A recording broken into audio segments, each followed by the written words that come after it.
I'm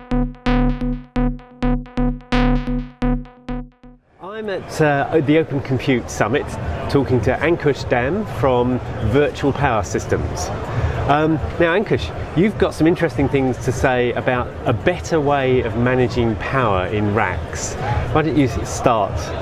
Absolutely. So thanks for having me.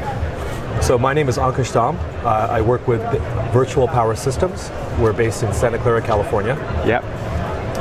And we're bringing together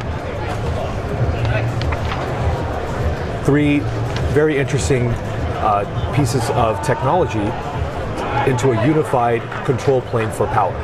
Okay. Number one is data analytics. Yeah. We hear this tossed around a lot. We actually are collecting sub-second data, up to 15 data points a second, around power and power consumption, power behavior, characteristics, and consumption from the supply side, from the grid side. Mm-hmm.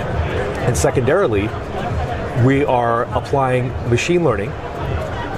We have a set of learning algorithms. Mm-hmm. We have a set of optimization algorithms. And those are continuously looking forward and backward to learn about your actual consumption. So it's analyzing that data and then making optimizations based upon that data. And thirdly, we have a component of hardware that is lithium-based battery, lithium-ion. Okay. And physically, this battery is like about 1 U thick, is that? Or how big is it and how much capacity does it have? Currently, we have a 2U battery. Okay. 3 4 kW hot-swappable modules. Yeah. That total 12 kW for up to 6 minutes of total load. Yes. So there's significant density in that form factor, and the software platform that we have is called ICE, Intelligent Control of Energy. And this control plane that I mentioned earlier has a set of control knobs, 3 specifically at the time. Okay, yep. And so these are what give you something useful to do. What does the control knobs do? So the first control knob is rack share. Rack share allows you to dynamically allocate utility power along with battery at the rack level and at the row level, up through the facility level. Yes, okay. And which is a useful ability that I'm sure a lot of people would like to have. That's correct. I think the thesis there is use this system, rack share along with the battery, to not only increase power availability and create a more modular footprint, but improve the overall utilization of the data center. So use the power infrastructure that you already have provisioned in a far more optimized way. So you can route a lot more power to a demanding HPC rack when it's in use. That's correct. And what it also allows you to do is avoid CapEx. So you can defer and avoid significant CapEx and take your build decisions and look at those build decisions in a different light and say, hey, perhaps I can avoid building and use the system given that I have power in my current infrastructure, and we're making that unusable power accessible. Okay.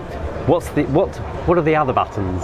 So the other buttons are called source share and node share respectively. Source share allows you to bring in multiple sources to the rack level. Okay.